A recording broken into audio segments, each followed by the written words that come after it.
Thank you guys for coming. We really appreciate it. We appreciate you taking time out of your busy day to come and do this, but I know it'll be well worth your while. We've got several business owners, and then in the back few rows we've got our hospitality and tourism class with Mrs. Glover. And so I know they're super excited and probably have lots of questions. We have a star-studded team. Utah Office of Tourism is amazing, and they only hire the best. And we were lucky enough to get them here in Kane County to get a little bit more familiar with our products. So when they're in their respective markets, that they can speak from experience. And I always feel like when you get them here, they become ambassadors. And so, do you guys feel like you can sell Kane County with confidence? Yeah. We had an amazing couple of days. We started out at East Zion and went to the properties there. We did a horseback ride, had an amazing meal, and then we finished up at Sago that evening. And they're ready for more, I know. We had a little adventure with Derek. He was in severe pain on Friday, and he was a little bit loopy. He actually had a teeth issue. And it's Saturday night, and dentists aren't in. But this is the beauty of a small town, I told him. I'm like, our real asset is our people in this town. The dentist met him there in the evening, and Saturday evening. And now he's got a visit from the tooth fairy coming. So anyway, I'm going to go through and just do a quick little introduction. I won't go through this. You've got kind of their quick little resume to know how amazing they are. Derek Yang is Hello, from everybody. China. Welcome. He'll be speaking with us first. And then Nora and Sarah from Germany. And then we'll be ending with Jenny Bridgman from the UK. So I'll go ahead and turn the time over to Derek. Thank Take it on. you. Yep, thanks, Derek. Good evening, everyone. How are you today? Oh, good. It's always so exciting, so happy I could come back to Canal. I'm so happy I could, see my old friends Danielle, Jamie, and Nora. And they took me to the wonderful family trips before. But I have to thank to the, Camille Johnson, who is my lifesaver. I had horrible, severe, unbearable the teeth, teeth pain. The 2 days ago, I was, Saturday, and Camille helped me to arrange with the doctor. The dentist come over to help me the wisdom teeth pull out, So I feel way much better now. Thank you so much. And I can spend a whole weekend with us to show us around the best of the Canal. So we're really grateful for everything. Thank you. We love Canal. Maybe you can tell them about our day yesterday, because I didn't even go into that for some reason. Yeah, yesterday it's really a lifetime experience. We got to visit the wave. I never ever imagined I could be there because I just forget it.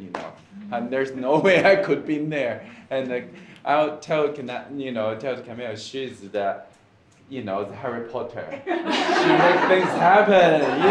Oh my goodness, we're in wave. I can't believe it's happening.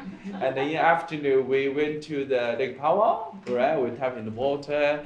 And we went to the horseshoe bend. I got a wonderful picture down. And the evening was magnificent. We had a wonderful, wonderful dinner at the Amagari Resort. So it's how could we aim better than that? The people keep asking, how are you? So I'm great. I'm a Gary. Okay. So today I'd like to take some time to share with you about how to welcome the Chinese tourist. So there are lots of information, and hope you find them informative, and hope you find them helpful. I know we come to the Canal. In China, many people never heard of Canal. But you will see that's where I'm from. This is Shanghai. And this is Beijing, the Great Wall. This is called the Bund. During the night, they go to the Bund. It's kind of you must go places. Daniel, you haven't been there yet, right? But you will see this trip, the October. So we have billions of people. So when we come to the canals, where are the people? they're not here. So we found very different world, So A lot of Chinese, they love USA. So you probably see them around all the time. Why? Because cannabis is so close to Vegas and the Zion, Bryce, and everybody knows about the Antelope Canyon and the horseshoe bend. They are very popular. So you probably see the Chinese motor coaches around all the time. This is one of the pictures about the typical Chinese tourist groups. They always wear the same color hat, and the tour guide wave the flags. So they always love the group pictures together. So it would be really nice. You could speak a couple of the Chinese words. It help you to break the ice and start a conversation with them. So I'm gonna take this opportunity to share with you how to start a conversation with the Chinese. The first of all is how are you? In Chinese, we say 你好. 你好, perfect. This is perfect Chinese. 你好 in Chinese actually meaning is you good. So how are you? Is similar meaning. And also, I heard somebody say 欢迎 just now, right? 欢迎 means welcome. Welcome, the 欢迎. And also, thank you in Chinese would be 谢谢. So, 谢谢. Anybody can repeat after me? 谢谢. 谢谢. Perfect. Used to be perfect Chinese. And Chinese tourists, they love shopping. They're serious shoppers. They spend, Brand USA has a surveys. Each Chinese tourist spend around $6,000 per trip in the USA. So they like serious spenders, and they love the big names. Like you'll see is a phenomenal, the queue lines outside all the big shops. The reason is the shopping tax. The Chinese government tax really heavily about those international imported brands. So you found their price tag is at least 30 or 50% higher when you buy them in China. So most of Chinese tourists come to United States, they find, oh my goodness, these brands are so way much cheaper than you buy in China. So don't think about it, just buy it. You just buy more, you win your air ticket value back. Don't think about it, just buy anything. Yeah, that exactly. So you see their shopping bags anywhere they go. And and also it's very funny, it's like a lot of Chinese ladies, Asian lady, pretty much Japanese, Korean, Chinese, the girls like to be white skin, so the whiter, the prettier. So you will see a lot of ladies carry the umbrellas even in the bright sunny day. So that's kind of like a skin protection, but not like we have a conversation, American or German girls like to be sunbathing, right? The darker the better. So just a different, the philosophy or perspective about the beauty, So, and they are very curious about the normal American people's life. So you might see them wandering around your backyard, see what's happening there, just curious, because majority Chinese living in the condominiums, living in the apartments, the high rise. So they will see, wow, the people living cannot live in the villas. You're living in the house in China is called a villa. It's only the billionaire, trillionaire can afford it. You're living in the individual house with a backyard, with a garden. Oh my goodness! Oh, you're rich. With the real estate price in Beijing, Shanghai, Shenzhen, that's ridiculous high expensive. And also, like today, the weather is a gorgeous day, right? It's bright sunshine. And last night, we were out of the Iron Gallery, we see the amazing, beautiful stars. And I remember the last time in March, right? We had the stargazing night, and when we saw so many stars in the night, the people, Chinese tour operators were like, wow, joy. You know why? Because we have this called Shanghai Blue. It's total the pollution, the fog, so you don't see anything. And Beijing is even worse. So a lot of kids never see stars in their entire life. So very sad. So something for you every day. So don't take it granted. For us, it's a luxury. The bright sunshine, the clear water. You don't need to worry about the food you're eating. The safety issues about the meat, about the milk. about the stars, those things. It looks very simple, but actually for us, it's people from China are luxury. They say, wow, you have stars. We have a Shanghai blue. Very sad. I'll just say yesterday, Derek, when he saw the sky with the clouds, he said it looked fake. Yeah. It's like your clouds look fake. They are very beautiful. They are very beautiful. So what do the Chinese people like to do? Our culture is a very collective culture. So people like to do the things in a group. They want to do things together. So feel comfortable. Not like our American. Our culture is individualism, right? I'm the one of only Camille. I'm the one only Daniel. You don't find another one. So special. But in Chinese culture, they like to do things together, feel comfortable. So if the boat tour, jeep tour, like tasting the wine, museums, the sightseeing, those things, anybody can go. It doesn't matter what's your age, your gender, or where you come from. So very easy for everybody. And also, most of them the first time in the United States, or pretty much, even they've been to East Coast, West Coast, to the Grand Circle area, many people are first time. So they like to do the sightseeing tours, and they want to take pictures, take thousands, billions pictures of the landmarks, So they want to see. I've been there, done that, ticked all the boxes. It's a very typical. You go to I don't know. For example, you go to China first. You probably want to go to the Great Wall. You want to go to the Terracotta Warriors. You want to do some wonders. Something like you heard many years ago.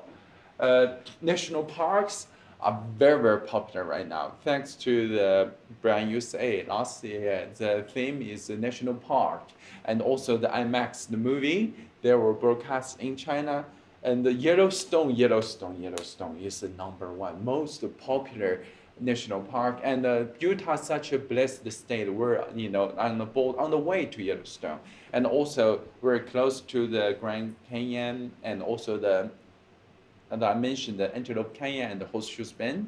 So many Chinese tourists come over. Just to let you know how popular the Yellowstone is. All the hotels at the West Yellowstone, the rooms sold out 1 year in advance.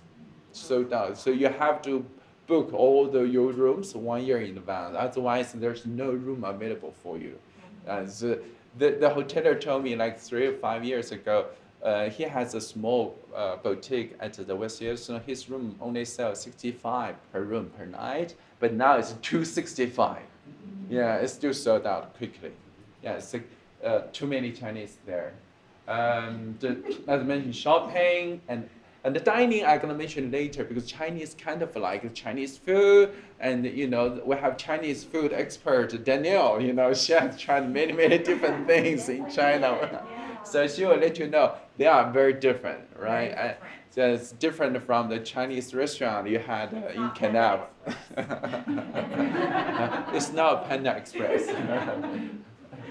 And also, in China, we have many seasonal fresh vegetables, many varieties. That's kind of, I noticed we couldn't find those in United States for some reason. And we have a lot of fresh fruits, as people really like those. And also agriculture tours, farm to table and milking cow, those kind of activities, could be very popular for the people living in the big cities, because they don't have that much opportunity to access to nature. And like we mentioned, stargazing. You go to the Vegas, you know how many Chinese, crazy. They book the room at a very nice hotel. They spend their entire night in the casino table. Just drop their luggage and go down the gambling table. Kind of crazy. Safety is the number one consideration for the destination selection. So some tragedy happened in Europe, for the gunshot, last couple of years, they really kind of like a favor to United States. So many people kind of hesitate about their trip. Go to Paris, go to some, recently Barcelona, very sad. But in American, they also some places they kind of scare about the high school shots. Like a hurricane recently. The safety is always number one. So they make sure they go somewhere it's very safe. So good for us is can have the super safe, right? Yeah, that's a very good. And some activities could be popular like hay ride, horseback riding. We did the day before yesterday, and like boating, like I mentioned, Lake Power, the boats are very popular, and they also have the headphone with Chinese, so people can hear about that. So that's very nice. Only 1 hour, so it's perfect. They like kind of fishing. Many Chinese like fishing the men's, but when they're on the international tours, the time is really, the limited. So they don't have the luxury to spend the entire afternoon to do fishing, that kind of thing. And for the outdoors and the hiking, the cycling have to be very easy level. You cannot, like yesterday we went to the wave, that's 5 hours serious hiking. That's not for everyone. Yeah, but except Derek. I love it. Yeah. I personally, I love it. But a lot of Chinese, like especially pretty girls, they wear the high heels for Arches National Park. They don't know, so they dressed up beautiful. And the high heels they're in the wave. So it's kind of like and also cowboy is kind of popular, because that's things about the West. But Chinese are kind of a stereotyping, so they think a cowboy that's Texas. They don't even me. I don't really know. Like you can find a cowboy in so many other states. Like in Utah, in Wyoming, you can also find the cowboys. But most of Chinese think of a cowboy. Oh, that's Texas thing. So actually, it's pretty much all the West, states, and. Sports is NBA. It's very famous. It's super popular. So the Utah Jazz is well known. And for the ski and the winter sports, most of Chinese people don't know how to do the winter sport. Even the northeast China, we have snows, but majority Chinese know nothing. Very few. For me, I'm very, very, very. I don't know how to ski, so I'm learning. So what Chinese people they don't like to do, yeah, there's something very different that you'll find. And first of all, I noticed like haunted hotels rooms are very popular. Right? I know the Vampire's Diary. There are so many, the ghost, TVs are very popular here, right? So. But the horror movies are very popular in United States country, but no haunted rooms. Chinese don't like them. They are superstitious, especially for the businessmen. They found, oh wow, what's that? They don't feel comfortable. And like someone goes to the towns, goes to the tours, they feel uncomfortable. And like the hotel room is facing the cemeteries, the big no. Yeah, so they don't like it. And we don't have the regular boat issues, but for the Great Lakes, they have many regular boat museum. The Chinese tourists hate that. They say, why you took me see this? They think that's a bad luck, So you better translate them to maritime affairs. Probably sounds better. Just culturally, you say the regular boats, what? It just kind of a cultural differences. Like we mentioned, the extreme sport, not seriously mountain bike, the water rafting. When you're traveling in the foreign countries, if you don't speak that language that well, and you haven't been there before, you kind of are not sure what's gonna happen. So safety is always number one consideration. They like to experience interactive activities, but as long as it's safe, it's under the expectation. That's very important. Like we talk about Angel's Landing, but for China, I have no idea what is that. They didn't know they need to get a chain, get to the top. There literally is no road. I mean, imagine if you're a senior tourist, people in their 60s, the grandmas, I don't know, the granddaddies, they never been there before. That could be a big issue. So make sure it's safe. I know a lot of animal lovers in Canada, right? The people love the zoos, but for some reason, zoo is not big pool for Chinese tourist groups, later groups.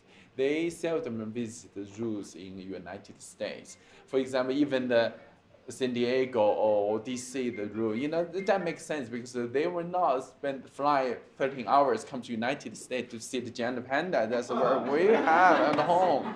It's that makes sense. And the bird watching is like that is kind of hard. They don't have very big, nice cameras spending time watching them. I remember once they took us to Utah, the Yellowstone North Loop farm. They went to I forgot the name, but somewhere like this is the biggest bird watching the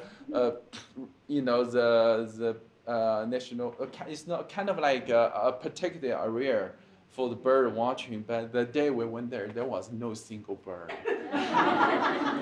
So that's risky. The Chinese tour operator will not do that. They got a complaint. They would took them there. They don't see any bird. That's a problem.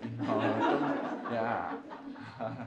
And also, I know we have the Grand Circle area. We have lots of Native American cultures. They are amazing. This is part of our culture, our root. But just honest feedback is. Native American cultures is not the reason to attract the Chinese tourists come over to visit this area. Still the sceneries. They are very important for our culture, but I've been to many of the museums, and I also heard the feedback that because China is very proud of our history. We have thousands, 5,000 history. For those potteries, those artworks, nothing offensive, but they kind of consider as a little bit primitive, compared to what we've seen in China. 1,000 years ago, their handicrafts is way much developed compared to the Native Americans. So that's kind of a feeling we get. I just share with you. Also, most of the Chinese people don't know American football, don't know the hockey, and they don't understand American football. Those sports are not very popular in China. So, I always encourage them to go to see it, to experience the American culture, get a hot dog, but people get lost. Don't understand what's going on. And also, as you know, China was isolated from the rest of the world many years. The country started opening its door after the 1980s. So for the pop culture, people only know them about the people after Michael Jackson and Madonna. If you say Lady Gaga, everybody knows. But if you say somebody like Motown, never heard of it. Just to let you know, if you start a conversation about the pop culture, they only know the people after 1980s. So before 1980s, I have no idea. That's the fact. So something you probably never think about it. So what do the Chinese tourists like? They love hot water. Yeah, because we are the tea drinkers. So anywhere they go, most of the Chinese you see they bring their kettle. They're always asking for refilled hot water for their teas. So it's very important. And make sure the hoteliers you have your kettles in your hotel room. I noticed many American hotels they provide the coffee makers instead of the kettle, so they can use that to make the hot water, but the water came out with a strong coffee flavor. So we make a tea, sounds like the tea and the coffee together. Always chopsticks. We use chopsticks instead of and many older generation, they don't even know how to use the silverware. Free Wi-Fi is super important because social media is also very important. And when you travel internationally, you to keep your family, the friends at home, posted you're safe and where have you been, where have you gone, that helps a lot. And for the food, I noticed there's one thing, you go to China, pretty much any Chinese restaurant, it doesn't matter where you go, they provide you with a big menu with lots of pictures to show you which dishes they are. So even you don't speak the language, you pretty much you manage, oh, this is beef, this is meat, this is a fish. You get the idea. But in the United States, we know many restaurants, especially high-end restaurant, right? Panda Express probably gave a picture. But the high-end restaurant, they give you a long menu. And many of them are Italian word or French word or Spanish. For those people, even don't manage to speak any English, that's a big challenge to read them. Even for me, sometimes I get lost. I don't know what I'm gonna get. So there's a good idea I like to share with you for all the international tourists. If you want to do business with the international tourists, you could have an iPad menu. So it doesn't cost you that much money, but you can translate your menu in the different varied languages. It could be German, could be French, it could be any Korean, Japanese, or Chinese. And it doesn't cost you that much, and you can change it seasonally. And it's very popular. Many Chinese restaurants right now, you go there, you can order everything online. Order everything on the iPad. Get the order on its own, and even order on your smartphone. There's an app there, so you scan the restaurant, the code, and you order what you like on your smartphone. So they always come with pictures, so people help them to understand. Oh, this is the soup. Oh, this is the salad. Oh, this is bread. Otherwise they don't understand what you're talking about. And we're such a lucky, town. We have the Chinese restaurant, right? But there might be some other small towns, they don't have any Chinese restaurant. But if you don't have any, just for example, most of the Asian people, they love Asian food. So I like a lot of the Japanese food and Korean food. Actually, for Japanese too, you go to Japan, you see many Chinese restaurants or Korean restaurant there. So you can recommend your guests to find any Japanese restaurant, Korean, Thai, Malaysian, Vietnamese, any of these Asian restaurants, Asian guests will enjoy them pretty much. If you don't find any, P.F. Chang is not too bad. Seriously. There's a really good one in Salt Lake City. And as you know, the meal, end of the meal, we always have a dessert, right? For us, we always come first the fresh fruit. For Chinese meals, you don't have a sweet at the end of the meal. And the funny things, when you have meals in China, you don't have fortune cookies. I don't know where that come from. But you come all the fortune cookies in the United States. It doesn't exist in China. No fortune cookies in China. Isn't that funny? Yeah. And also I mentioned the Chinese like the hot beverage. So we rarely use the ice cubes in China. I just noticed instead, anywhere you go, right, in the flight, you want a Coke, you want anything, they put loads of ice. But Chinese medicine philosophy believes the cold beverage is not good for your health.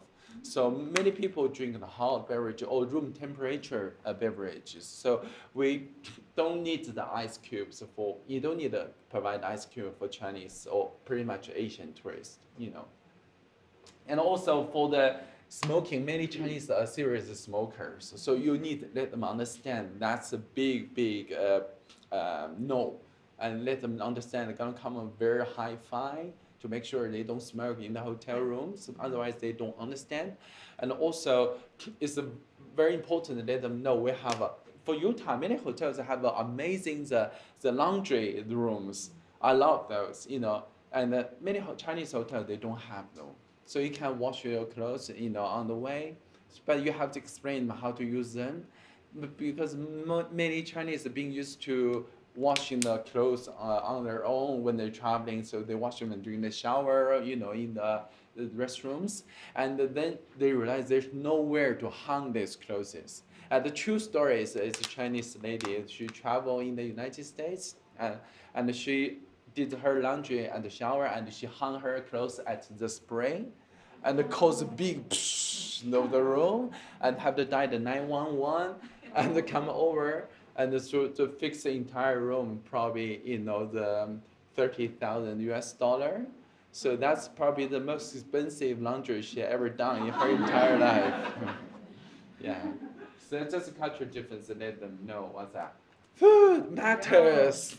Yeah, so they just a couple of examples about because China is a big country like United States. We have a basically like 8 different food cuisine system, and each region has its own totally different food. So some cuisine are spicy, some are sweeter, some are salty. They're very different, you know. So it's hard to say like Chinese food is like you're saying the European food.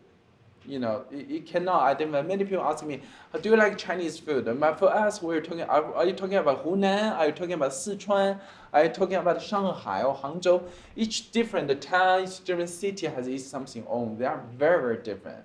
So, super varieties. You cannot generate a Chinese food. It just doesn't make sense for most of Chinese. You know, but so what do they do in China? For example, Daniel will know, right? Go to all the Chinese restaurants, they provide you the massive buffet breakfast every single morning. And so kind of all the luxury hotels, and they provide you the Chinese, Western, and the Korean, Japanese. Anybody can find something they like for their breakfast. It's a massive breakfast every single morning. That's the kind of thing they do. And you'll notice on the restaurant table, instead of salt and pepper, Chinese restaurant always provide either soy sauce, Chinese brown vinegar, and the chili sauce. So people who like spicy, they can add their own, but no salt and pepper. They're very different. And also, I also the fresh fruit end of the meal, and let's mention about the kettle and the tea bags in the hotel rooms. And the very important is if you really want to welcome Chinese, you can give them the instant noodle box. So they'll feel very home. You know, a lot of Chinese are kind of sad. They're traveling internationally. They miss Chinese food, but they couldn't find them. So their luggage is packed of the Chinese instant noodle boxes. You know, that's very true. And then when you're flying across the continent, you smell the instant noodle during the flight. You know, that's very common. You know. And also, you'll find the Chinese guests rarely use the ice machine in the hotel rooms because they don't need ice cube. And also, many Chinese hotels they provide amenities. For example, the ones of the sleepers, they always give you the toothbrush and like a toothpaste and everything, you know, but I've noticed many American hotels don't really provide these. So we always tell them, you need to bring them on when you're traveling here, but you don't need to bring them when you're traveling to China, you know. And so tapping the China market is for our travel trade partners in Canab. So you are warmly welcome, send your pictures to Camille, Daniel. They can share with me, or can if you have your sample itineraries, if you have your products fact sheet translate, not too complicated, just one page of the fact sheet about your hotel, about your attraction. Provide a map, where you are, what you provide, the opening hours, the rate. That helps extremely for people say, we can share those information with the Chinese tour operators and with the guests as well. And also same for if you have a website, you don't need to translate entire website into the Chinese or for other language. But make sure you have one page with all this basic information about your hotel, about your restaurant, about your attractions. So people will understand. But whatever you do, please don't use Google Translation. Yeah, they're bad. So it's not too hard, right? Because Utah is such a blessed state, like Salt Lake City. I always tell everybody, you go to the Temple Square, you'll be amazed. There's so many people speak fluent Chinese there. Even the president of the Temple Square speak perfect Chinese, even with the Taiwan accent. But that's really good Chinese, very impressive. So many missionaries, Many people ask me about simplifying Chinese characters or traditional. Always simplify. The traditional characters only for the calligraphy and all for people living in Taiwan, Hong Kong, or other overseas, China. So those characters, very kind of Asian character, they're not widely used, So if you want to tap the big main Great China market, that's a simplified Chinese character always. And another great way is always host the Chinese fans. Thank you very much. We received great support with CANAV, the CVP. Or we have organized many Chinese corporate families in the CANAV, and that helps tremendously. And also, it's very important for you to develop the relationship with Chinese receptive tour operators. Most of them based in the LA, some like San Francisco, and also the East Coast like the New York. But LA for us, I think it is pretty important. You can easily find them. Go to LA or go to Vegas, you will see them around all the time. As you may know, Chinese tour operators from mainland China are different from the Chinese receptor from Hong Kong and Taiwan, because we still have cultural differences. But for you guys think, oh, they're all Chinese, but for us, actually, they're very different. So make sure you are aware of this, and make sure they're from. If you want to do the Taiwan market, it's better for you to work with Taiwan Chinese receptive, because they better understand the Taiwan Chinese, their needs. But you want to work for the Great China market, so I would recommend you working with Chinese receptive from mainland China. So you can always ask their background. Are you from Hong Kong? Are you from Taiwan? Are you from? Sorry, it's confusing, but that really important, And you can, if you could not make your trip to China like what Daniel did, you can always share with us. Like if you have like a free coupons. You have like free ticket for your attraction, free hotel nights, free meal, anything. Or you have like some gifts made, giveaway made. You can give it sent to us, and we can help you promote your attraction, hotel, restaurant in China, because we organize the road shows, trainings every day, almost in China. So helps you get your exposure and in China market, and for the business, If you want to start it welcome Chinese, it's very important that you have Chinese speaking staff for your companies.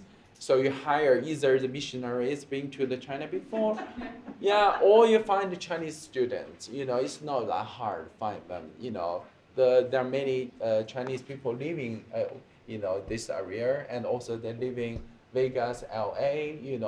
The big Chinatown there. LA, the Chinatown pretty much look like China. You got everything you can imagine, all the food, everything there, pretty authentic. And if you have a Chinese group come over, I think it will be wonderful. You have a Chinese speaking tour guide, so help them to understand. Because it's also, this morning we went to the Wave lottery. That's a lot of information there. Even for me, that information is a little bit overwhelming. Imagine if I've been to Wave yesterday, so I pretty much understand what they're talking.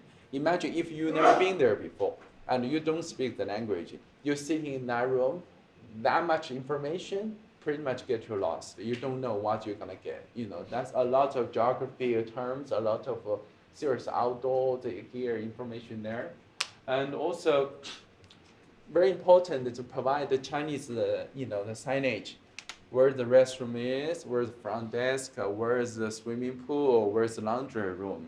That really sounds simple, but make big difference. For example, hotels, for your car rentals, those places, banks, where are they? Hospitals also. The kind of information they just give me the Chinese signage, help them a lot to get around, and provide the Chinese maps and the flyers, like a mission. You don't need to develop the whole travel guide, but just a couple of the pages will be really helpful. As you know, many American companies do a great job for the welcome Chinese tourists. So if you have a chance, you're welcome to log on the website to check out the Marriott groups, Hyatt, Hilton. They all have their Huanying program, like a Chinese welcome programs. Provide Chinese breakfast, provide Chinese group checking, the program, express, make sure they feel they're welcome. And also, very important, just accept the China Union Pay. It's like similar to Visa and Master, but many Chinese bank, Chinese tourists, they use the China Union Pay. So if you go with China Union Pay, they pay less transaction fees. So it's good for them. Actually, I think if you have Discover, if you take Discover, then it's part of Union Pay as well, so you can take Union if you accept Discover. Discover? Yeah, Oh, I that's didn't what I know was that. told, yeah. Yeah, for example, like some Asian countries, for example, Korea, Japan, Thailand, where there's so many Chinese tourists there. So any shops you go, the cashier always ask you, some credit card, they have like two logos. There could be Visa, could be China Union Pay. They always ask me like, would you like go through the China Union Pay, or would like go through the Visa? So it kind of they are well trained. They understand what's going on. So in the future, if you like, you will see more and more Chinese shopping with their credit card, and if you accept the China Union Pay, that's good for them. And if you go to the Vegas, the outlet there, they all take the China Union Pay. Yeah, and to the Desert Hill, at the Palm Springs, and also you go to the East Coast, or many the outlet there, they all take them. And actually, as a fact, I still need to get back to you the money we shopping yesterday at the Walmart. Because what's happening right now, this really update, like you living in China right now, you don't need any cash. Seriously. You don't need a credit card, you don't need cash. We living with a smartphone, age right now. We have a WeChat Pay and Alipay. These two apps are so powerful, and you don't need it. You can use them for anything. Literally, take taxi, go to the supermarket, go to the restaurant, you watch a movie, anything. The people own money, the friends exchange money each other, You just use the Alipay and the WeChat Pay. You don't need cash in China. So I don't really have much cash when I travel in China. That's amazing. Really, anything you can use the Alipay and the WeChat Pay. So if you in the future, if I accept that would make a big wow for Chinese. I know some countries start to accept it now, like some cities in Japan, and I know some European countries, like I'm not sure it's Denmark or Sweden. They started to do that because they're getting more and more popular. Because they are so powerful and so fast, easy, and also you don't. In China, sometimes you get the fake counterfeit notes of the money. And for the business people, you don't need to prepare so much change, so make everybody life easier, so it's very, very powerful and very popular. And for online shopping as well, so everybody do online shopping and the delivery on their smartphone, and just phenomenal.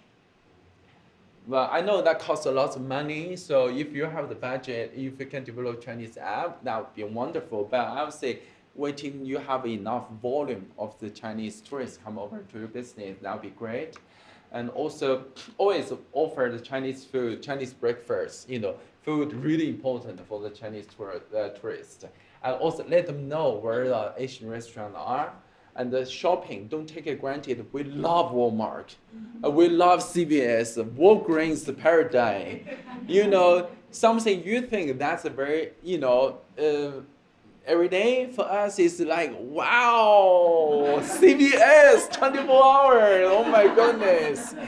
Because you go to those supermarkets, you find life is so happy. Everything is cheaper, better quality, and just buy them. Don't worry about it, because in China, they cost more and the quality perfect. Most people still believe American made in USA, the quality is higher, better than made in China. Yeah, that's a fact. So people come here buy everything, vitamin, anything, diapers, oh my God, anything, baby product, anything,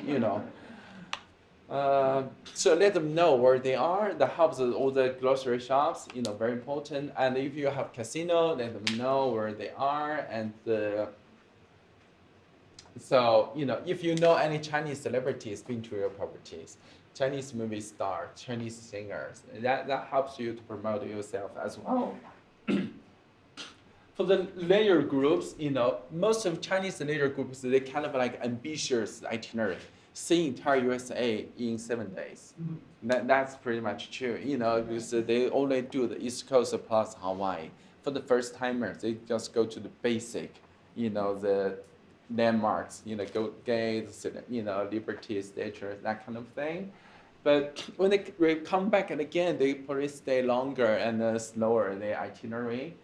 So it's you'll see they pretty much the day one Vegas, day two come to the canal and see the Antelope Canyon, and day three they're Yellowstone already.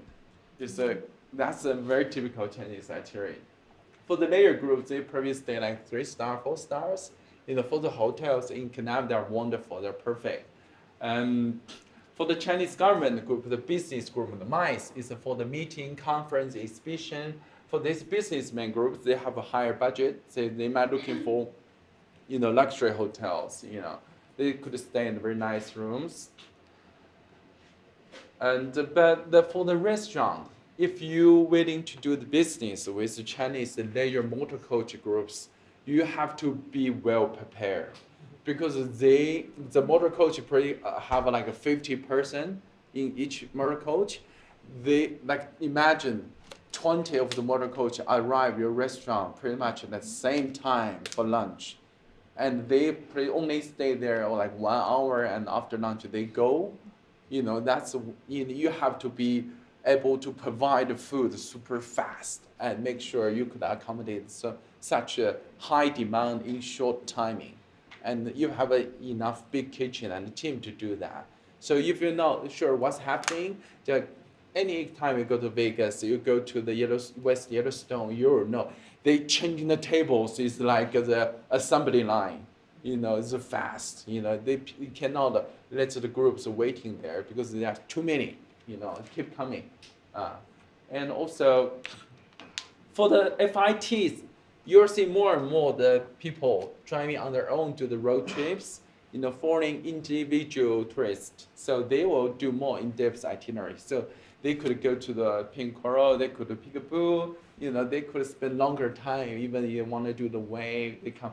I saw lots of Chinese come over for the wave lotteries before. So they will do something on their own. They stay longer, and they probably have the budget to stay at the better hotels, for the individual customers. Just the last page, I share with you some culture things for Chinese, to let you know the awareness. So it's all 关系, what we mean in English is a relationship. So establish the relationship with the Chinese business partners is essential. Make sure you start your business. But in our cultural context, if they don't really know you, they will not do business with you. So they need to know you first. You establish the friends, relationship, and then they start to do the business with you. In our culture, it's always a good gesture to give some gift, even the first time to meet. But there's some tips about what kind of gift to give. For example, I know we in our state we have many Irish, the descendant, right? St. Patrick's Day is huge. Everybody wearing green. Anywhere you go is green. And for Chinese, no green hat. If the guy wears green hat, which means his wife is having an affair with other men. Yeah, so no Chinese people want to wear a green hat, but we sometimes, I know the New York Central Park, they give a lot of green hat to our China office. They were in the storage room forever. Nobody wants them. Yeah, that's true. And also, you don't give the clock. Clock, the Chinese, we calculate has many words the same pronunciation. So clock in Chinese also sounds like an ant. So the meaning could be like somebody wish somebody die. They don't, sounds not bad. You can give a watch, it's okay. They're not clocks. And also yellow chrysanthemum, this flower is pretty much for the funeral in China. So you don't give them a bunch of the yellow princess. I mean, it sounds like, oh, that sounds, like bad. And also like scissors, knives, this kind of like a cut the relationship, not the build the relationship. So the sharp objects are not very nice. Umbrella sometimes in Chinese sounds like the separate, the pronunciation. So people, you better don't give them umbrellas, So, just for the meaning. If you not sure about what color of the wrap paper you should go for, just make sure they are red or gold. They're always nice color. Red and gold. Gold represents the fortune, and red always good luck. So don't go for with black or white. There are colors for the funeral as well, and avoid the potentially hot topic, like for Taiwan, Hong Kong, Tibet.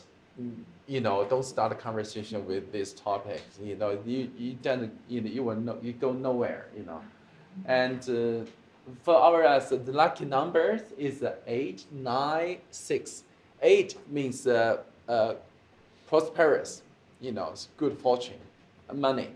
And the 9 sounds long, so it's a long life. It's also the royal number for all the emperors. So 9 is good number too. 6 means smooth.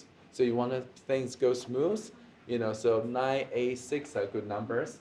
For the unlucky numbers, for example, this 4, 7, and 14. 4, this sounds like a days in China. So you put someone in the room with 14, the room number, hotel room number is 14, like 514. The meaning, literally translated in Chinese sounds like I will die. So you're probably not very happy. Yeah, that 5 means me, I. So 514 literally is I will die. Okay. Yeah. 7 means angry sometimes. So, just let you know. I know 13 for us is a bad number, right? But you will see a lot of 13 for us in China because they're not Christian. They are Buddhism. So they don't understand 13 is unlucky, Any questions? This is typical Chinese. You see the squirrels, they love squirrels. That's a wild animal. We don't have them in China, This taking pictures, We don't have a lot of the, I would say, these kind of animals in China. I have a question. Yes? How many Chinese people travel to the States every year? United States? I'm not sure, Brian, you said the number, sorry, I forgot. They announced it, you can find it from Brian said the market. That China right now is number 4.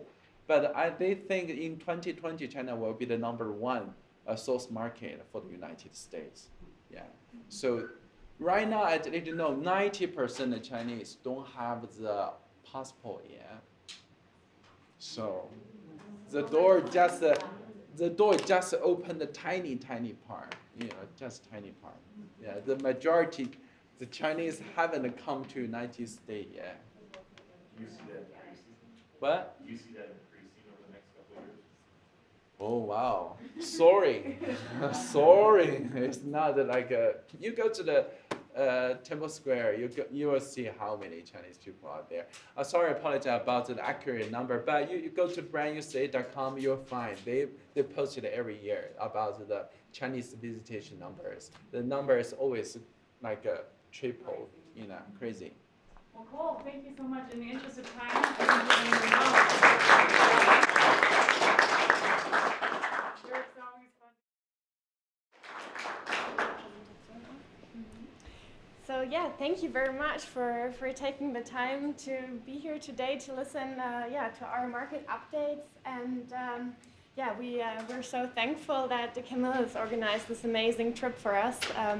We actually came here a few days ago, but yesterday was just wonderful. We experienced the wave. And this morning we all woke up and we were like, okay, what happened? Did the jet lag come back? But it's actually the wave lag that we're now feeling. So after Derek has blown your mind, I'm sure about the Chinese market. We hope we can still have some some interesting facts for you on the German market. I'll start with a quick update. This is what we usually look like when we travel. Or at least everybody thinks, Bavaria is Germany. Yes, Louis can, I'm sure, confirm that, right? So, but yeah, when we travel, we often also wear hiking shoes with or hiking sandals with white socks. That's also very classic for Germans. So.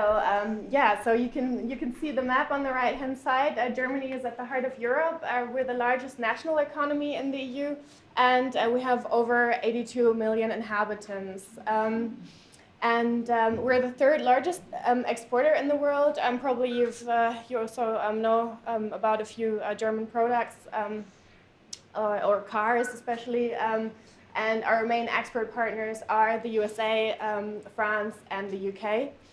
At the moment, we have a very low unemployment rate and a very strong fiscal situation, which is very good, especially also for travel.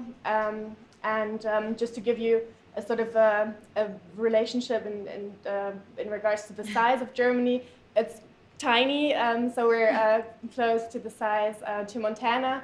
Or if you look at California, we're sort of 85% of California in size. So tiny, but a lot of people. So you will not see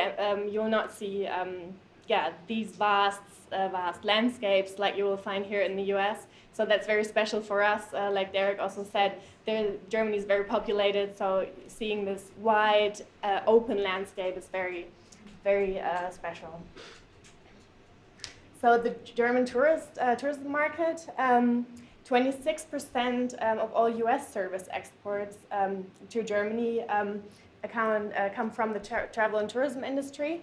And so in return, we send a lot of visitors back. At the moment, we're number 6, the number 6 international inbound market to the U.S., and we have around 2 million annual arrivals. 2015 was actually our record high year, but 2016 we also made it over 2 million visitors. We'll see about 2017 because of the exchange rate, which was a little bit hampering for tourism, but we're still optimistic, and we'll see after the year is over. The long-term trend is however, growing. If you look at the statistics, you will see an up-moving trend of growing visitations. And in general, Germans are travel champions. Normally, each year, it's not seldom that a family or a couple that they travel up to three times. So they normally take one big vacation and 2 smaller ones. The big vacation is normally in the summertime, and the 2 smaller trips are during Easter holidays or the fall holidays. And so if you look at the approximate spending for leisure travel, that is approximately $1,200 per person per year. So so But that's for all trips. When they come to the States, it's usually $3,000 per person what they spend on a trip. Exactly. So and the German visitor profile. We have a lot of holidays, a minimum, yeah. So we get a minimum of 5 weeks of paid vacation per year. Our family sizes are small. Normally, the family consists of 2 adults and 1 or 2 kids. The statistical number is, I think, 1.3 children per family. So small families. The average income per month is approximately close to $5,000 per household per month. And our main travel period, as I mentioned before, is the summer, so July and August. This is when the main school holidays are. So this is when people are coming over to the U.S. For a long trip. Other travelers are, of course, couples, retirees, groups of friends. You will also see them coming to the U.S. a lot. And they will mostly travel individually, so a few might travel in group, but Germans really do their own planning and travel alone. Exactly. The largest amount is FIT, so that's sort of a contrast to the Chinese market. We really like to go out there and explore the hidden gems, and we like to be individual travelers. We like to explore the nature on our own, so we really like it if there's not many people there. It's a very special moment, and yeah, so this is what we prefer. The average length of a trip to the US is 18 nights, which is great. So Germans take a lot of time planning their holidays, and also they're taking a lot of time to actually come over and to experience. And they really go into detail. The planning process takes a lot of time, and they really want to know where to go and yeah, where the hidden gems are. They don't really like big crowds, so they prefer to go where to state parks, for instance, and they're really looking for a unique experience. Yeah, like we said, so the fly drives, yeah, so renting a car, flying over to the US, renting a car, and going on a road trip. That's the most popular holiday, together with RV holidays. So a lot of families also use recreational vehicles. So the is it motor coach? Motorhome. The motorhomes, yes. So they will rent those because that also shows that they really like to be close to nature. They really like the state park campgrounds, the national park campgrounds, because this is where they can experience the authentic thing, basically. Our booking season is normally from January to March. This is when people are planning their summer and fall holidays. But however, in the last 2 years, we've seen a bit of a change in that. So people tend to, if they're going on a long haul trip, they tend to plan early and book early. But also there's more of a spontaneous trend. So especially amongst the younger generations, when spring is approaching or summer is approaching, they'll be like, okay, what are we going to do this summer? So the period of the booking season has expanded. And yeah, like we stressed already, Germans are really seeking trips off the beaten track and very unique. The unique nature is really an attractive factor. So you're very lucky here in Knab. You really have that, and we just have to get the word more out on the German market that that there's so many amazing things to explore here. So our tour operator landscape, we have more than 2,500 tour operators in Germany, and we have major general tour operators, which you find on the left-hand side, and smaller specialized tour operators on the right side. So probably these names, Dare Tour, Thomas Cook, TUI, FTI sound familiar. Thomas Cook is actually a UK owned company now. It used to be Neckermann in Germany. Thomas Cook bought it. And so they merged the brands, but it's still a very popular and big tour operator. On the right-hand side, the smaller ones, Canusa, CRD, America Unlimited, Explorer, Fine Horizon, or Fairflight. They are specialized in the North American market, yeah, they really have the experience. They send their staff over a lot. Of course, the big tour operators do that as well, but the smaller ones are really more flexible and really have a big amount of knowledge that they can pass on to their clients. And what a big difference between both groups is the big tour operator, they usually sell through travel agencies. So I don't know how many travel agencies are there in Germany, but yeah, thousands. Yeah. These are just tour operators. Just the tour operators, yeah. And the specialized usually sell directly. So that's a big difference. Yeah, I mean, I know that FTI, Dare Tour, they have, I think, over 8,000 agencies in Germany. So they are located even in small villages, because Germans really like to go to a travel agency and speak to somebody who can recommend the trip or an itinerary to them. So they really like the personal touch of this recommendation, which we'll also come to in a bit. But in general, how and where do Germans book? So I didn't change that wrong. So the largest chunk, which you will see on the right-hand side, are the tour operator bookings that we just saw on the other slide as well. So that accounts for over 35 billion US dollars per year. So that means that the majority of people, so 51%, will go to a tour operator and they will book with the tour operator. The other half is the orange part is the direct bookings. So some people feel very comfortable about traveling because traveling is so much part of their lifestyle that they will go to the airline directly or to the hotel directly and they will book with them and will plan their trip very, very independently. And then there's also 13% which is product portals like Expedia, Booking.com, where people go and purchase their room nights, their flights individually. And I will come to speak about this part in a little bit, but if you look at the left part of the diagram, half of that is actually done online. More than half of that is actually done online, and there's still a big gap where people really take up the phone, call the airline, and do the booking sort of manually. And the other part that I will explain a little bit more in detail now, because that's the thing that's very intriguing for you guys, and I hope we can provide you with some more insights about that, because so the general rule is research online, book offline. So people really tend to research their trips very well. They tend to look at forums, online newspapers, they tend to really get informed in advance.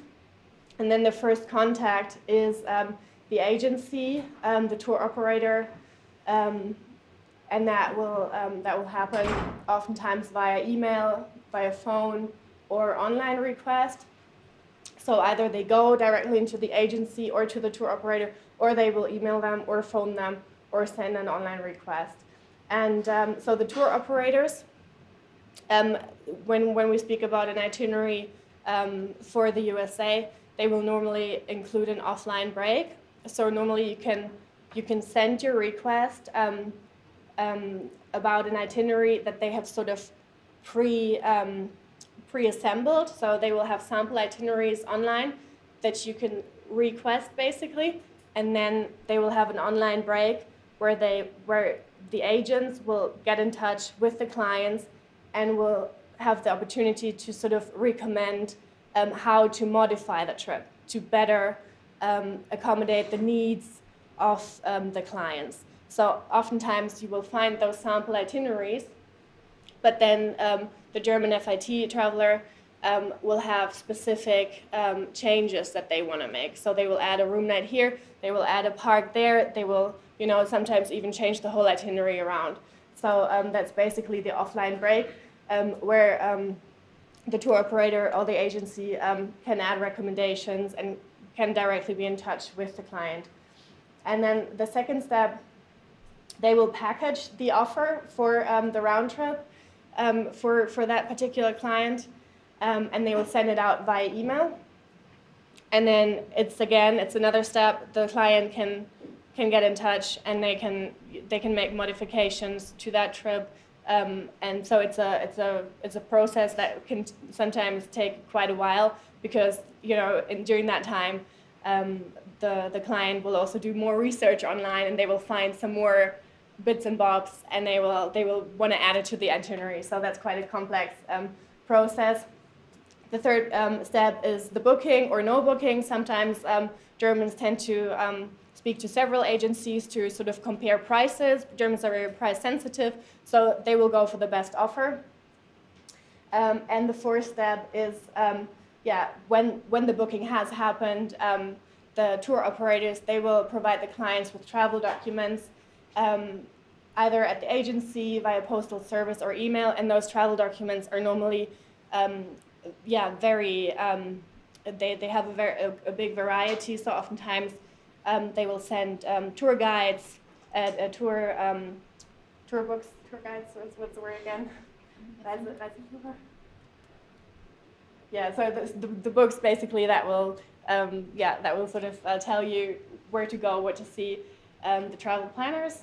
Do you say Yeah. that? Yeah. Okay. Germans really love print material. Yes, exactly. So oftentimes the print materials is important. So it comes via postal service with the booking documents, and also some sort of advice how to do the ESTA application, how to do the pre-check-in for your flight. So it's a lot of information. Germans normally read it very carefully, and since it's a complex process, and and so this is the preparation basically for the trip. So yeah, it's my turn now. Hi, I'm so excited to be here. It's actually my first time in Utah. I've been to the States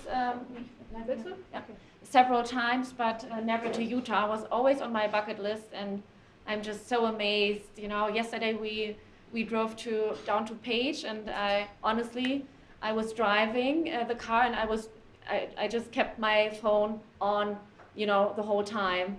I turned it off, and then 5 seconds later I saw, another great landscape, and it's just beautiful up here. And this is actually why Germans come to Utah. But Germans love the States. Actually, USA is the #1 long-haul destination for Germans. After that, it's some Asian countries. But so Germans love the States. And why?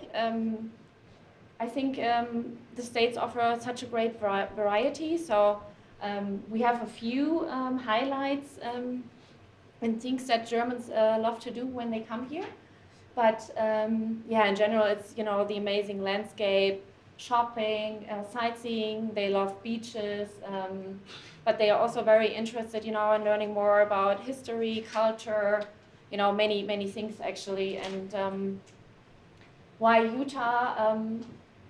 I think there are several reasons why Germans would include Utah in their travel itinerary.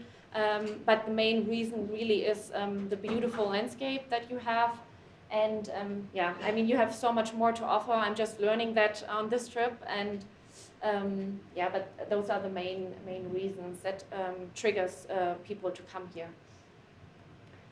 So there are actually different travel types in Germany for Utah that I would like to explain a little bit.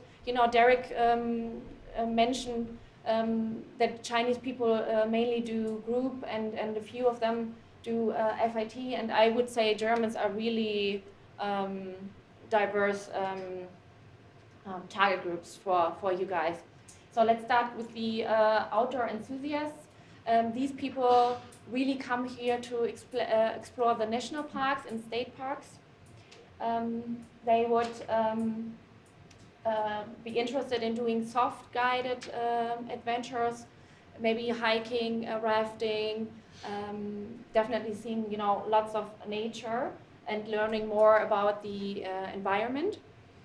And they would probably do a road trip, and flight tour, or they would rent the motorhomes. Then we have families. A lot of families include Utah in their itinerary. Mainly, they would do California, maybe Las Vegas, and then come to Utah because it's such a diverse itinerary. And they they always stay in mid-budget hotels. So three-star hotels is a good choice for them. And they usually stay 1 or 2 nights at each destination. Then we have the first-timers that come to the Southwest usually. Same like the families, they wouldn't come to Utah just for Utah. They would include other states as well. And they would only stay 1 or a maximum of 2 nights at each destination. And they are trying to see as much as they can. Then we have the US fans. Germans really love the States. And I've worked at the tour operator for many years. And actually there are many people in Germany that book a trip to the States every year, and also to the same region. And those are the best, because they come here and they stay 3 or 4 nights, and they really want to explore the hidden gems. So they're really looking for some recommendations of you guys, and also interested in seeing authentic things. Bikers. Utah, of course, attracts a lot of motorcycles as well. It's a big market in Germany. Lots of motorcycles that have the dream that come to the States, and usually they want to do the Route 66, but a lot of people also come to Utah or the Southwest because the weather is in such a good favor for you. You wouldn't want to drive in rainy destinations, or so this is another target group. The adventurers, you can compare them to the outdoor enthusiasts, but they are more extreme. So they would really want to do extreme, advanced hiking trails, rafting, biking. They would even camp at the state parks, and a high level of service and luxury is not important for them. But we have a lot of adventurers in Germany. And another group is the authentic explorers. So they also plan more time in each destination, and they are really interested in learning more about history and culture, Native American culture, very very high interest for them. And and they would like to stay in more independent accommodations, like bed and breakfast, small inns, ranches, and really get to know the locals. And last group are photo travelers. Actually, there are a lot of tour operators that sell travel packages with a photo guide, and it's a growing market in Germany, and they come here to see the great landscape, but also dark skies. The dark sky program is very great for them as well. And there are different groups, but those are the most important ones for Utah. So what do Germans expect, or what do they like and don't like? So for Germans, it's very important to include breakfast in the hotel rates, actually. And they don't like to pay additional fees, like resort fees. So basically everything in a package deal is a great thing for the German market. Now, this is a funny one, but we don't have any air conditioning in Germany, and you can see me wearing a warm jacket. I'm actually kind of cold at the moment, but we don't like air conditioning, and usually the first thing what we do when we come into a hotel room is shut down the air conditioning and open the window, if that's possible. So that's very important, here the nights do get quite cool, so it's just nice to leave the window open and maybe even hear the nature sounds for Germans. So they don't like excessive air conditioning. I know that you wouldn't change that just for the Germans, but it's important to know. Pools are very important as well, especially for families, but in general, we don't have great weather in Germany. We actually had the worst summer this year. Basically no summer, once in a while a hot day, and then followed by rain and storm and fall weather. So when they come to a vacation, they really want pools and hot weather, which you all have, so that's really great. Of course, it's important that the rooms and the amenities and everything is clean. They tend to look at that as a lot. And as I mentioned before, they're looking for personal recommendations. So if you have concierge service, or even the lobby persons should, get in contact. They love that, and give some tips. So, and if you organize tours, then again, it's important that they explore authentic experiences and hidden gems. Yeah, they like experience guides that really tell them a lot about the destination and everything. It is an advantage if you have German-speaking guides, but definitely not necessary. Germans speak English quite well, so it's good to have them for families, but in general, not a disadvantage if you don't.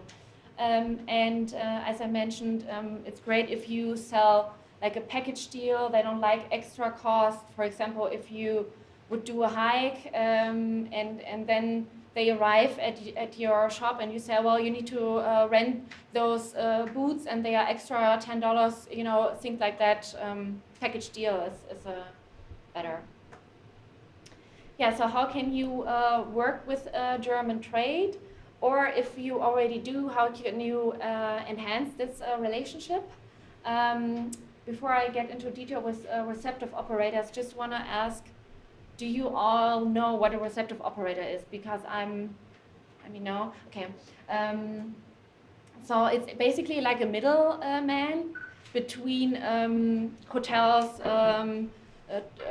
outfitters, and tour companies and tour operators. So receptive operators contracts with you, and the tour operator contracts with the receptive operators. And that has many, many advantages, and I'm sure that you've heard, you know, Camille could go on and telling you, you know, about 100 advantages why you should work with receptive operators. But here just a few. Well, it creates availability. So, for example, if you work with a receptive that is very familiar with the German market and that carries your product, the German tour operators has access to, you know, all your products and all the rates that you offer. And most importantly, it's a very easy process for both sides, for you and for the tour operator. So you usually has just one contact person at the receptive operator instead of, you know, working with hundreds of German operators. That also makes accounting more easy. And yeah, again, this is like the base for working with the German trade, because most of the tour operators only book through receptives. A few of them actually do direct contracting, but it's just a few, and yeah, that's just how the international tourism market works. Yeah, and you can also support the German tourism market by hosting fam trips, both tour operator and media fam trips. You know, it's so important to actually see the hotel or experience, you know, your tour, the guides, and everything that you do for your guests, and that's always very helpful. Besides that, I know I'm pretty sure you know, photo material is getting so important as is video material, and it's all about, you know, the pictures. If you want to sell your hotel or your product, great pictures are very necessary. Yeah. These are just the most common used receptive operators for the German market. I don't know if you are familiar with them, but basically in your region, Rocky Mountain Holiday Tours is well known. I know that some of you work with America for You.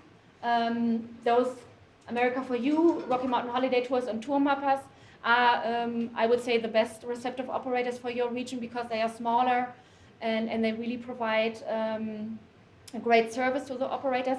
Then we have major ones like Nuwa Travel, ATI, Bonotel, Travalco, Tourico, American Ring. They sell everything basically, which is also great if you work with them. But if you like, you know, small companies, I would suggest going with Tour Mappers, America for You, and Rocky Mountain Holiday Tours. So we also wanted to show you what we are doing in Germany to represent you guys, and we are doing some cool consumer marketing. So this year, actually, Camille is coming to Germany in November, and she's bringing Chef Sean, you know, the executive chef at Sego, and he's coming over to Germany for 2 events. One is a tour operator event, and the other one is a media event. And we are so excited. And Camille, thank you again for making this possible. Such a great thing. We are managing Visit Utah Germany Facebook page and Instagram page, where we of course love your pictures, and they're always very popular with our fans. We go to trade and consumer shows to represent Kane County and Utah. And yeah, the other part is a trade marketing product development with the tour operators. So yeah, I mentioned the event where Chef Sean is going is with a tour operator CRD International. Sarah just did a tour operator fam with Canusa in May, where she passed through Canap, right? Yep. Yep. And we constantly work on product development with our key accounts. So, you know, if you have new products that you are offering, new rooms, new categories, or new tours, you can always, you know, let us know. Please make sure that you take our business cards, and we'll make sure that we get the word out to the tour operators. We are doing some webinars and trainings in the next months with the trade market and PR media. Actually, it's been a great year. We had a few and a few more coming to Canap, journalists that are writing amazing stories in the media in Germany. And yeah, it's actually so great to hear that when we get a media request, they usually always want to include Canap. So it's great because, you know, the word is getting out there, and people are getting more interested in seeing it. And it's amazing that Kane County is always supporting the media requests, so this is great. Yeah, and this is all. Thank you, and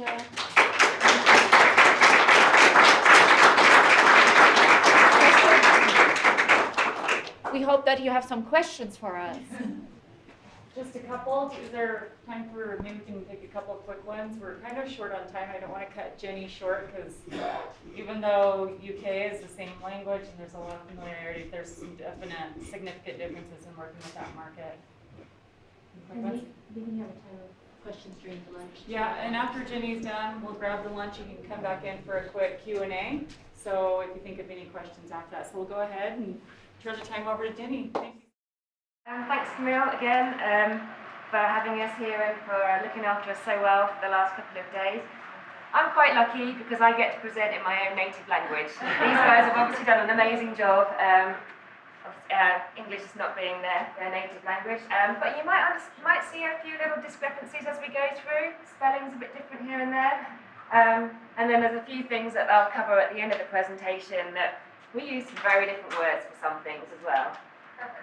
So to give you a quick overview about the UK, we're a pretty small area really, 152,124 square miles, and we're the 10th largest country in Europe.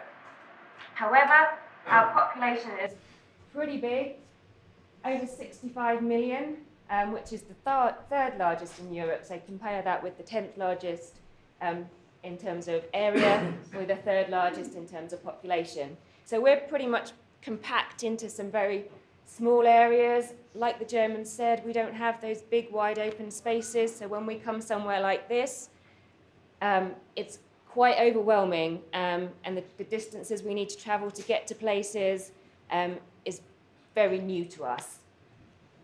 When we're looking at that population, 10 million of us live in the Greater London area. So that's a pretty big percentage. So I'm just from just outside of London to the southeast, which is known as a commuter area for London. So that's one of the most densely populated areas. My town is about 45, 50 minutes by train into London, and a huge percentage of the population within my little town will actually work in London.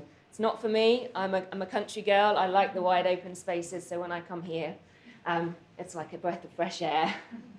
For our population, actually very important, 29% are over 55 years old, and 18% of the population is over 65 years old. And when we get a little bit further along, that's our core target market for travel to Utah.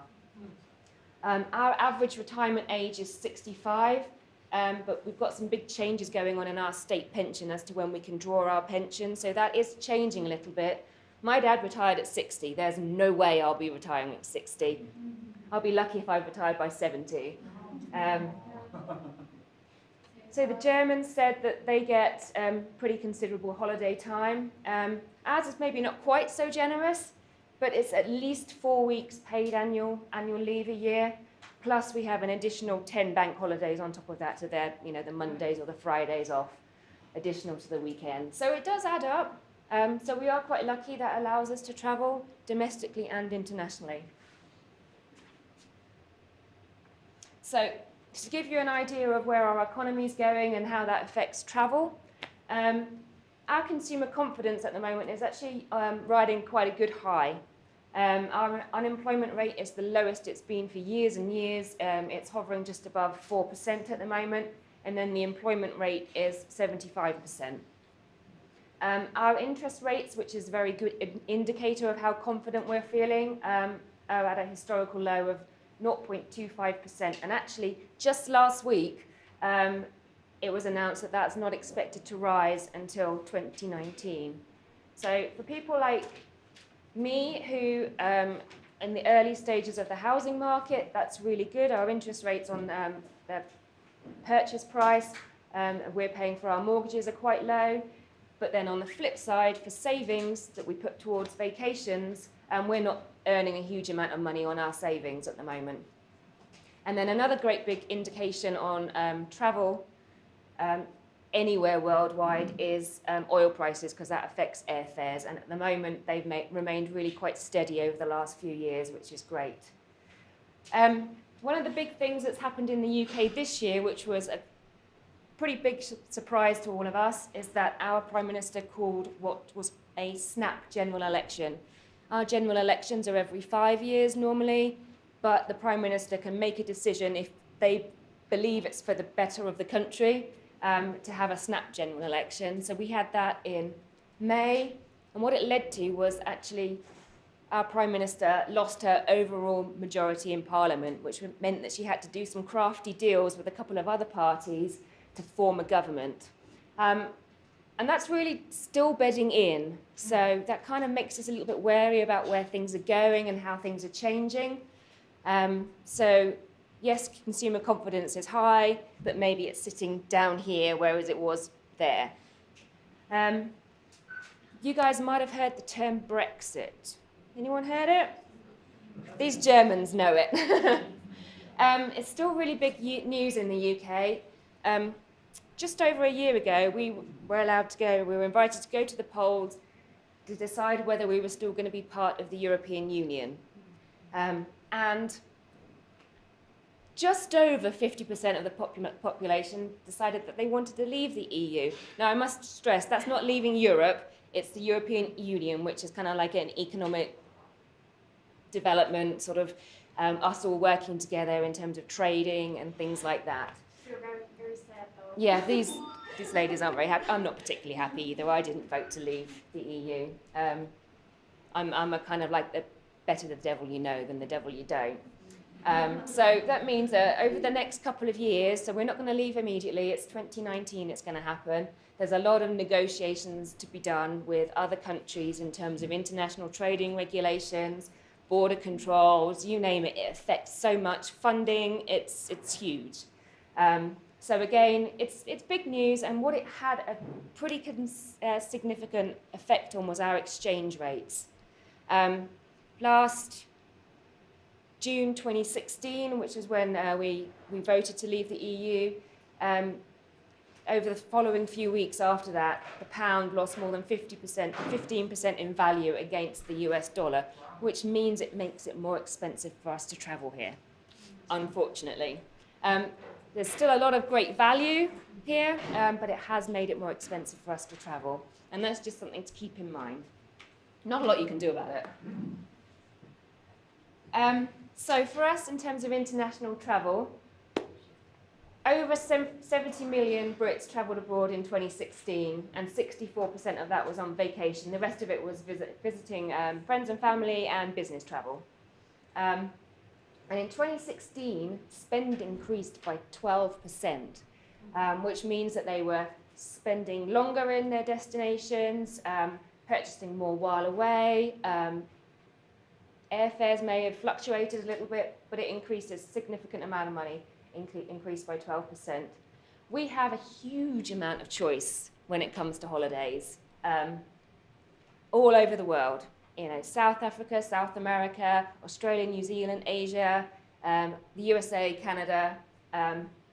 So our most popular countries to visit is Spain is our general, what we call bucket and spade destination. That's fly and flop, visit a beach, do not a lot. France, very, very close to the UK, then Italy, Ireland, just across the water from us, and then the USA. So the USA is 5th most visited destination by British travellers. In 2016, that was 3.6 million of us.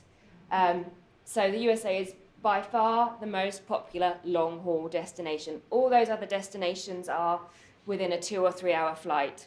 The USA is what's known as a long-haul destination for us, and it's by far the most popular.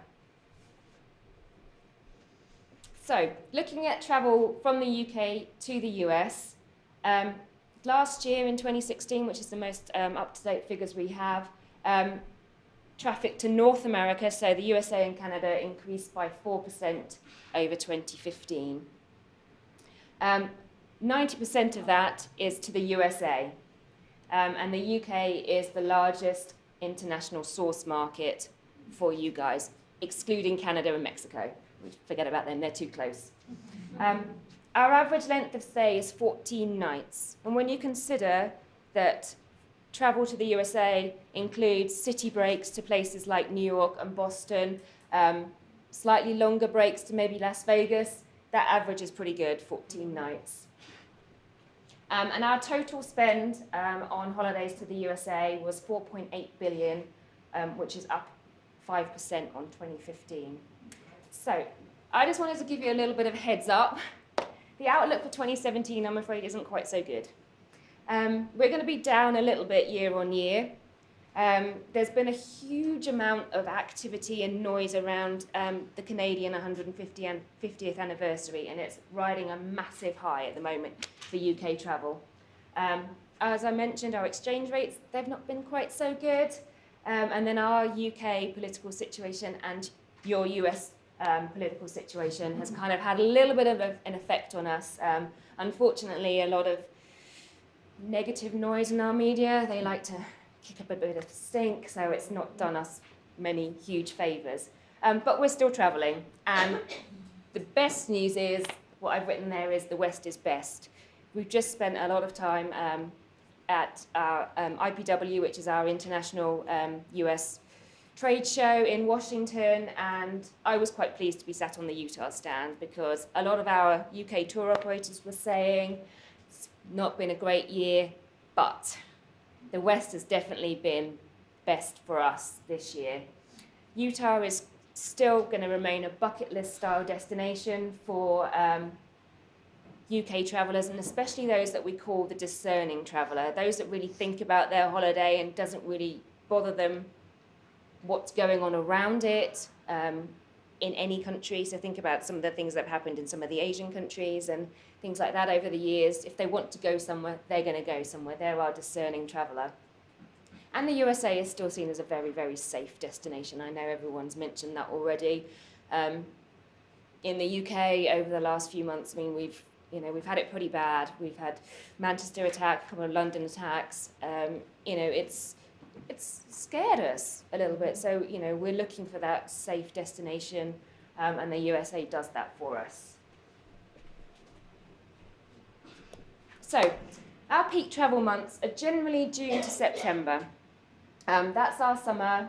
That's when we have our long school holidays, so the families are able to travel together. It's between it's about 6 weeks that the kids have off school, and the average sort of length of holiday that families will go on holiday for, even if it's short haul into Europe, will be about 2 weeks. Our peak booking periods, like the Germans, is January to March, and it is shifting a little bit. It used to be just kind of like January, but it's definitely elongated out sort of to a 3-month process now. But also around Easter and September time, they're also really popular times to research and book holidays, because we've just had our summer holidays and we kind of want to look forward to it, or we've just had our Easter weekend break, which is 4 days, and we have time to think about, oh, what's the next adventure? We're always going to look for value for money. That doesn't mean we're looking for the cheap and cheerful. It just means that whatever we do has to have a perceived value to it. So it could be a balloon ride or a helicopter ride, but they'll think that that's value for money, because it's been an awesome experience that they can kind of go and share with their friends and kind of brag about. So we're kind of crazy when it comes to researching our vacations. We're going to research about 27 to 30 times or more before booking our actual holiday, and that's going to be across a load of different platforms. And I'll brush on that a little bit more later on. I've already said we're trophy travellers. We like to brag about where we've been, what we've done, what we've seen, and that's pretty much it's going to be on social media. So people are going to see things like that and go, oh, I kind of want to go there as well. Experiential travel is huge for us. We want to go somewhere that we can learn about local cultures, local cuisine, or have that once-in-a-lifetime experience. And I've got here, bespoke and tailor-made holidays are growing fast, really, really fast for us, and that's absolutely perfect for Utah and their Road to Mighty campaign, which Kanab is such a major part of. It's away from the national parks or en route to the national parks, and there's so much more to see and do. So that's where our tour operators, which I'll touch on in a little bit for you, are really important to share that knowledge and experience. So, in the UK office for Utah, our main target market is that age 50 plus. So I mentioned the population and the retirement. That's where it all comes in here. These are active travellers. They've got a high disposable income. They were fortunate to benefit from a great state pension system, and then also a private pension system. They spend 3 to 4 weeks on their main vacation every year, and like the Germans, they'll do something else as well, probably local to Europe, city breaks, domestic breaks as well, probably at least 2 other holidays. They generally travel as a couple on a self-drive holiday to multiple states. State boundaries, they mean nothing to a UK traveller. So they're likely to fly in direct from London to, say, Vegas, which has got loads and loads of different flight opportunities, and they'll do a big circle from there. It'll probably include the Grand Canyon. It might go up as far as Yellowstone. It'll include the Utah State and National Parks, the mountains. It'll be a great big circle, and they'll probably spend 1 or 2 nights in each place. Possibly every now and then 3 nights, but probably 2 nights would be your average. Some travel as part of a motor coach tour, but that's definitely kind of like a decreasing trend. And this is generally going to be their 3rd to 4th visit to the USA, those coming to Utah. They've done the East and the West Coast. They kind of realized that they like the USA. They've understood how easy it is to get about. Even though I mentioned those distances to get between places, they understand that they're easy distances. Something that's 250 miles in the UK is going to take us hours and hours to drive because the traffic is crazy. Here, it's easy. It's wide open roads, not too many cars on the road, so it's actually quite simplistic. So then we've got some secondary audiences. First one is kind of like our adventurous millennials. These are our city workers. They don't have children. They're kind of in a couple, but they haven't really settled down yet. They're kind of still having life's adventure before starting a family.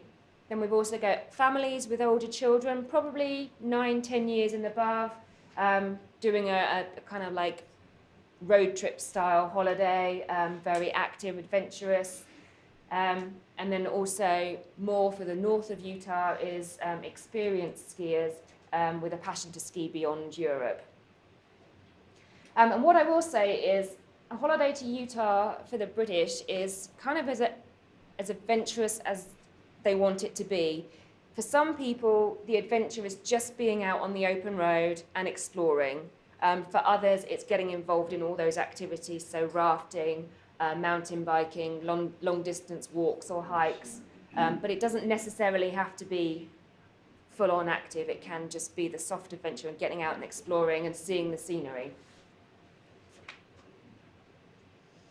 So I mentioned that we are crazy researchers, and I am the typical Brit when I go on holiday. I'm crazy about researching a holiday. I'm already looking into what I want to do next summer before I even think about booking it. I'll be looking at all sorts of different places. So just some of the things that we might use to give us a flavour and the inspiration. Inspiration is massive for us. Google, obviously, typing anything in, road trip USA. Probably not Utah, because they don't really know what's in Utah. They won't say that, say, Bryce Canyon National Park is in Utah. They might put the Grand Canyon in. They might put National Parks, America, something like that, and see what comes up. I've got down the middle here, Expedia, TripAdvisor, and YouTube. These are great inspiration tools. Expedia will come up with loads of ideas on flights where they can get to easily. TripAdvisor is word of mouth recommendations, people who've done that sort of holiday before. They can kind of like trust their opinions on things. And YouTube is video footage, picturing themselves in that video. So any of you guys have got any video footage to share with Camille, she'll share it with us. We'll use it on our social media channels, just like the other guys have said. That inspiration and that trying to picture themselves in that situation is second to none. What we've got here at the top here, a couple of tour operator brochures. And these, whether they're going to book through a tour operator or not, that helps them understand what there is to see and do in the area and how to piece it together. Here we've got a Utah Life Elevated Guide. Again, brochures, not as popular as the Germans, but still very popular. Facebook, social media, Instagram, huge for that market, as in the over 50s. And then I've also written down here Destinations, which is our biggest consumer travel show, which the audience that visits this 4-day show in London every January, the right time of year for when they're thinking about booking their holidays, is our target market. They are 50 and above. They have all that time, and I will sit on the Utah booth with a map and talk them through the road trip that they'll want to do. And they'll come back the next year and say, you know that trip we talked about? I booked that. And I'm like, my job is done. So that's just, a little bit of the inspiration of how we research. There's, so much more. But how do we book? Quite similar to Germany, a few differences. So I've just picked out sort of like 3 key areas. The online travel agents, so that Expedia or Booking.com, things like that. It's not really that popular for this type of holiday or vacation. It's mainly the point-to-point travel or the city breaks. It's rarely used for booking complex holidays. It's too difficult to be able to do that on that sort of system. Some who are knowledgeable, brave, confident, will just plan everything themselves and book their own airfare, book their own individual accommodation individually. They won't get involved with any tour operators. They'll just do everything themselves, activities, accommodation, car hire. And some of it they'll even book once they're here as well. But by far the most popular for travel to Utah is through a UK tour operator or travel agent. They get the personal service, they get the knowledge and experience of the sales agents. They will help walk them through these very complex itineraries, help them understand how long it's going to take to get to places, where there is to stop off in between. And they're fully protected. It means that the tour operator is bonded. They can travel with confidence, knowing that if anything happens while they're away, the tour operator will look after them. And there's three main types. Well, I've decided there's three main types of tour operators for this process to help you understand. Like Sarah split down her slide, we've got our worldwide tour operators. They sell throughout the world, any destinations, and probably our biggest two are Trailfinders and Virgin Holidays. Then you have your specialist tour operators.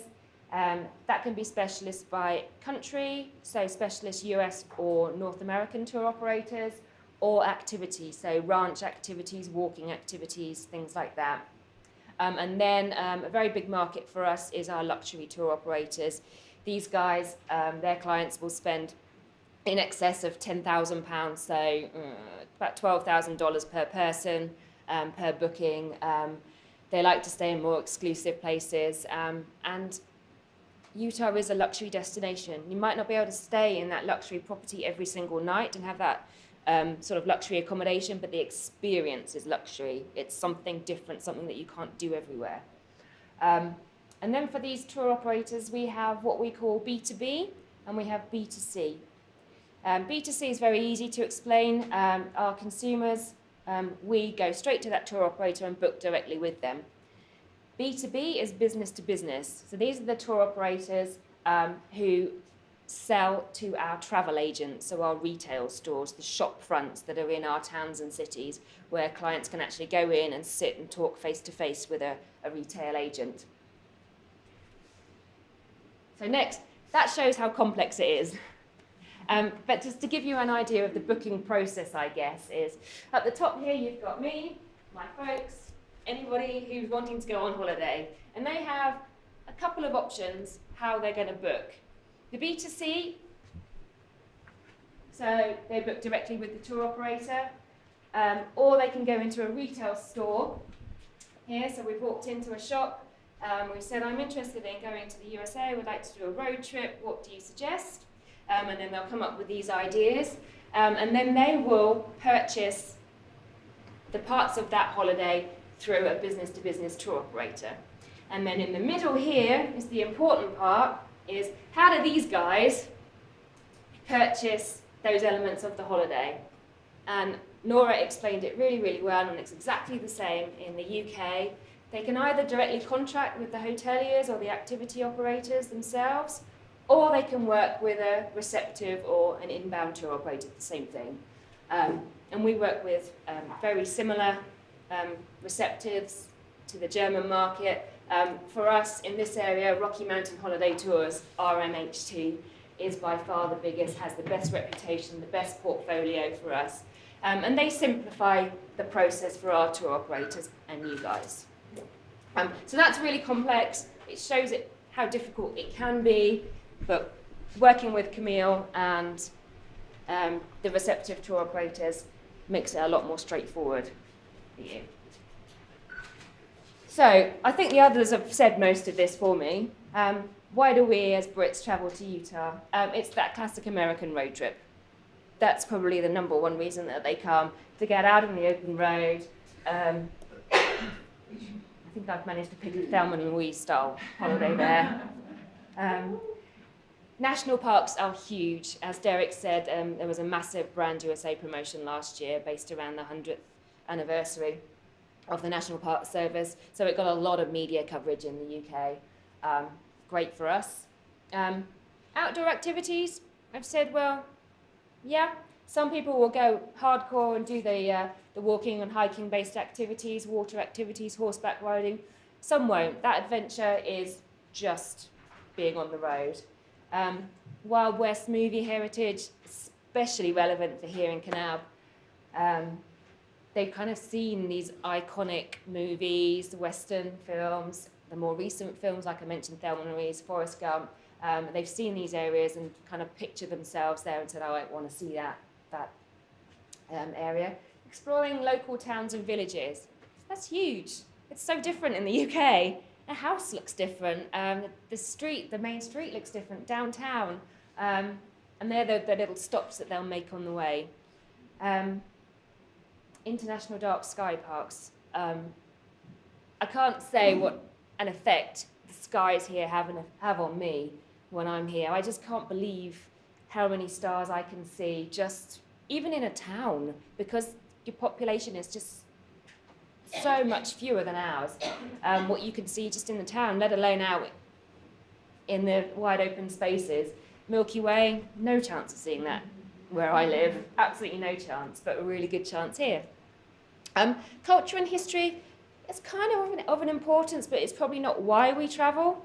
It's kind of one of those things I'll kind of pick it up as we're here, because our history goes a lot further back. And then also I've popped at the bottom there, the greatest snow on earth, skiing opportunities as well. So, a little bit about us. And then you'll be pleased to know we're pretty close to lunch. Derek's already mentioned the importance of a kettle, and I didn't even think about combining the two and thinking the Chinese really like their tea as well. We love a good cup of tea. It's very comforting, it's very reassuring, but that has to be with 100% boiled water and fresh milk. None of this half and half or cream doesn't make a good cup of tea.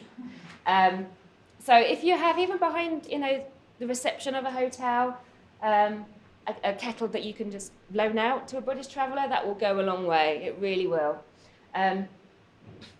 Tipping, we're not great tippers, I'm really sorry. I'm sorry in advance for anyone that I or any Brit has offended.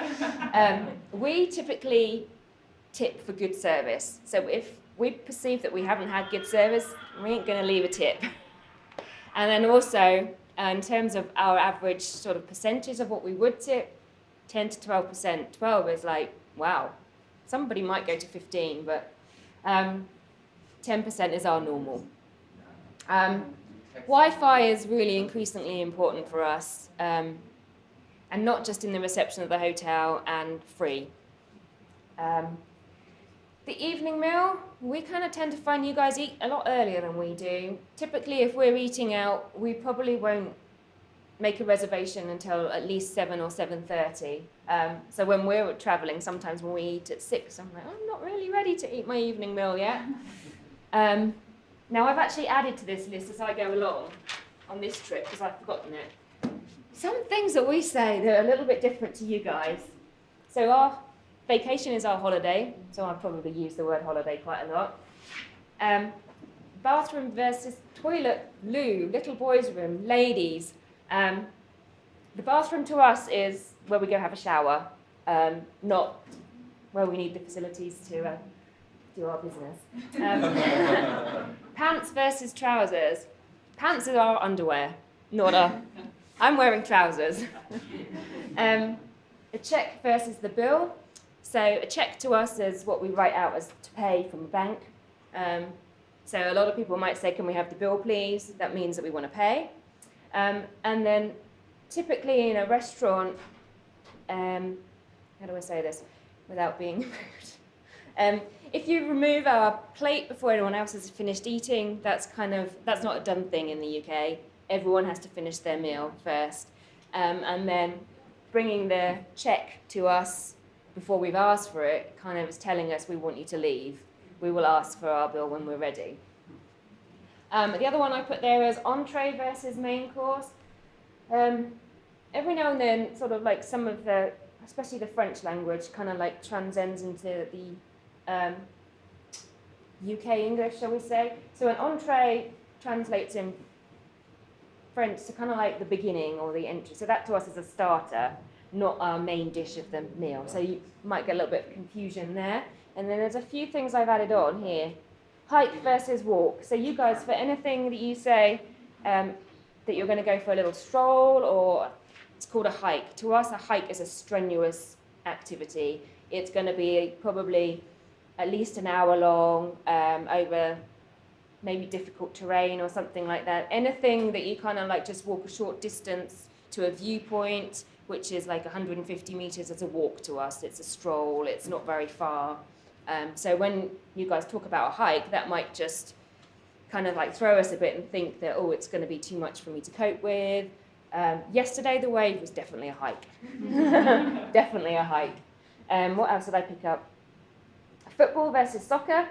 I guess you guys all know that your football is very different to our football. Our football is soccer to you guys. And we think you drive on the wrong side of the road. One of us does. So we might hesitate when we come to a junction or something like that, because we actually have to process in our minds that we might need to cross over instead of go. And so, you know, sometimes it just takes a little while for us to get our eye in, shall we say. And most of us will drive manual cars as well. So even you guys think it's easier to drive the automatic cars, but I'm forever reaching for the clutch and the gear stick and things like that because I'm just used to doing it. What else did I know? Oh, the trunk is the boot of a car for us. And I think that was it. There's lots of others that come up, but it is interesting. We speak the same language, we spell things differently, things like that. And then the last thing I'm just going to put on there, we are obsessed about the weather. That's kind of like a general greeting to us. Once you've said hello, how are you? And we'll probably start going, oh, the weather's awful today, or oh my goodness, it's too hot. Yeah, we do. It's kind of like our general greeting after, you know, we said hello. Yeah, we'll talk about the weather and we'll you know, complain about it, even if it is warm and nice and it's still too hot for us then. So that's it from me.